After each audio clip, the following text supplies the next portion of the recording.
Today I wanted to look at the original Sonic series and ask myself the question, which game would I ever play? Now, if you haven't, I recommend you play through all of them. However, if you could just choose one of them to play through, which one would it be? We'll be looking at the best first stage, the best bonus stages, and the best final boss.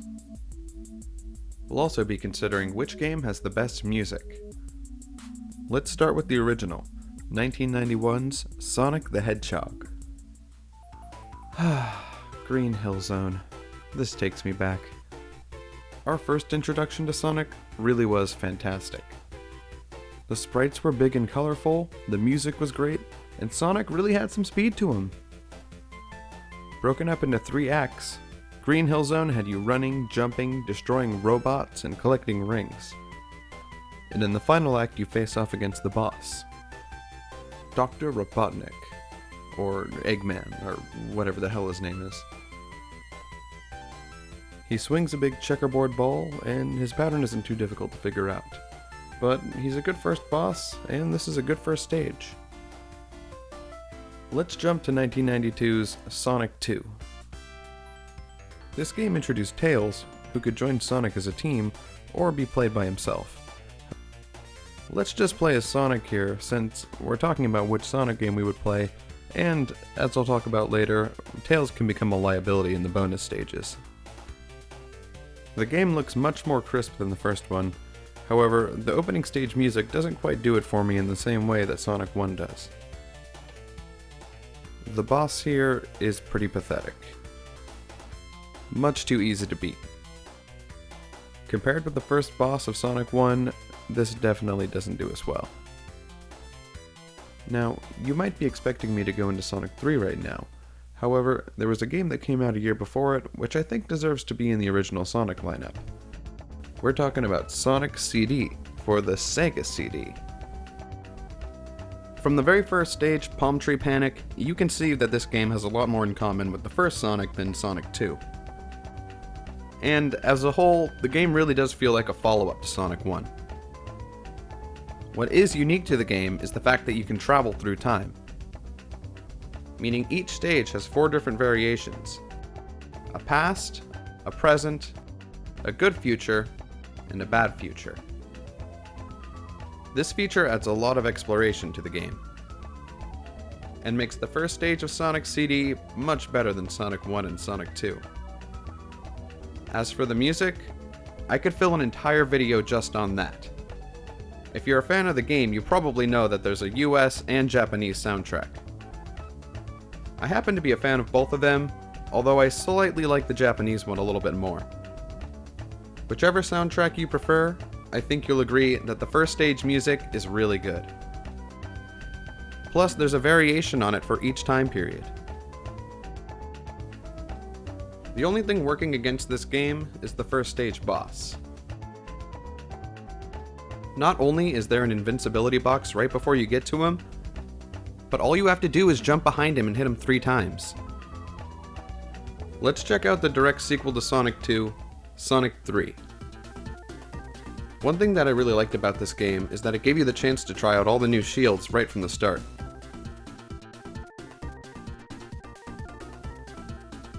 I never really liked how pixely the first stage was in the game, especially since the other stages seem to be a lot cleaner. In spite of this fact, Sonic 1 Stage 3 has my favorite animation in the series. When midway through the level, the whole jungle is set ablaze in a hail of fire. The first stage Robotnik fight this time around is the best so far, complete with an epic animation leading you in. The fight itself isn't too easy or too hard. The music, while upbeat and fun, isn't really as memorable as the theme in the first stage of Sonic 2, and I'd still rather listen to the first stage music from Sonic 1 or Sonic CD. That leaves us with just one more, Sonic and Knuckles. The graphics are definitely sharper than in Sonic 3. and that funky intro theme is one I can remember pretty much anytime. The level design is a lot of fun and allows you to pick up quite a bit of speed. While it doesn't innovate much on the series, it's really enjoyable to play through. And it has the best first stage boss out of all the ones we've looked at today. Now before we determine which game had the best opening stage, let's go ahead and look at which had the best bonus stage. And we'll tally all the points at the very end. In the original Sonic the Hedgehog, you had to make sure you had at least 50 rings when you reached the final goalpost. Whereupon if you did, you could jump through a gigantic ring and enter the bonus realm. Here, Sonic is controlled kind of like a pinball. You navigate him through a maze until you find a Chaos Emerald, avoiding any perils along the way. In Sonic 2, things are a little bit different. You still have to collect at least 50 rings, but this time you have to run through one of these special posts, and then jump through the circle of rings that appears overhead. The actual bonus stage has you running these tracks.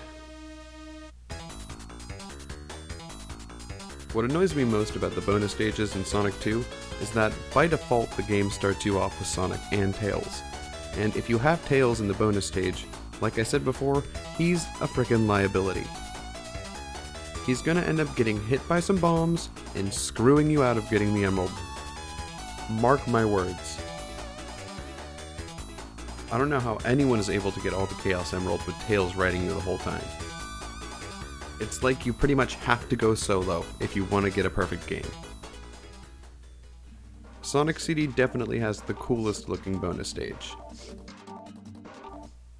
This time you look for time stones. And like Sonic 1, you have to jump into a giant ring after collecting at least 50 rings at the end of each stage. Basically, you run around destroying UFOs. But the scenery is cool, and I'm pretty sure this is the first case of Sonic being rendered 3D.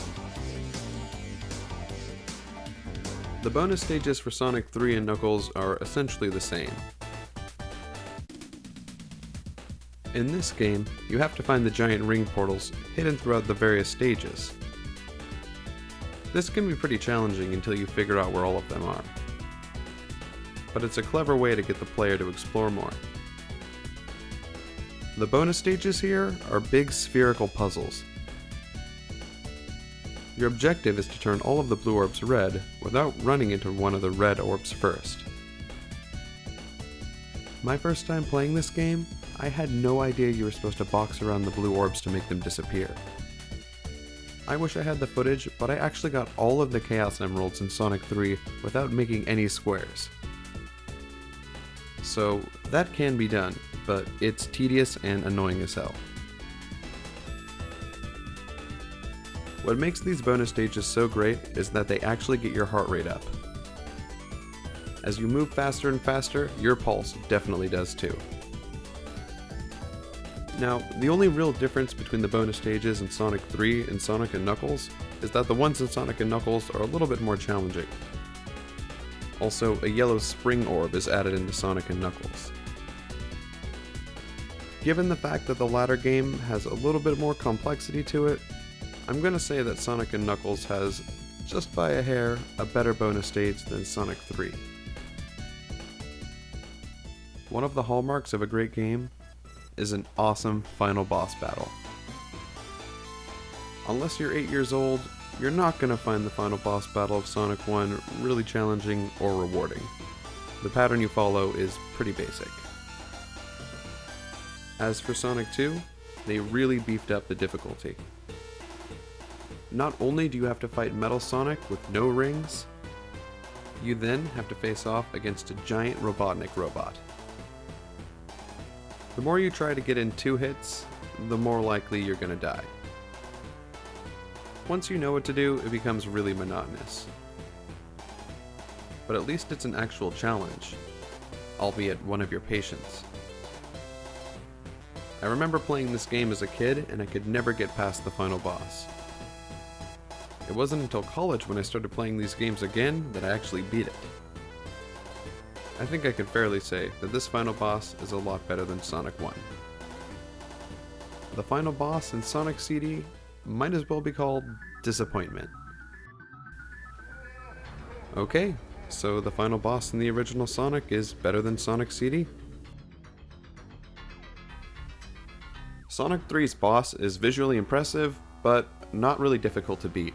And when you do, you're kind of left unsatisfied because the game really ends abruptly. I know that the intention was this game and Knuckles were paired together, but when just looking at one of the games by itself, it feels like half a game. Too short. Sonic and Knuckles takes the cake for the best final boss. Immediately after a minor boss, you faced off against a giant Robotnik mech. What this lacks in originality, it makes up for in good gameplay.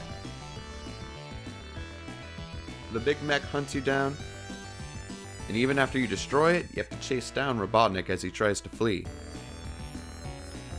Now, I would be remiss if I didn't talk about the special ending you could get if Sonic collects all the Chaos Emeralds. Doomsday Zone has you flying around in space as Super Sonic, trying yet again to foil Robotnik's escape. I find this stage really difficult, because if your rings get depleted, you're dead. But here's a case where if you collect all the Chaos Emeralds, you actually get a bonus instead of just a good ending. Now it all comes down to which game has the best music. Now, this is a hard category to judge, but I think one of the best ways is to count up how many standout tracks each game has and then compare it to the others. In the case of Sonic CD, we'll count the past, present, and both future musics as a whole. Here we go.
Okay, here's a rundown of my ranking for each category.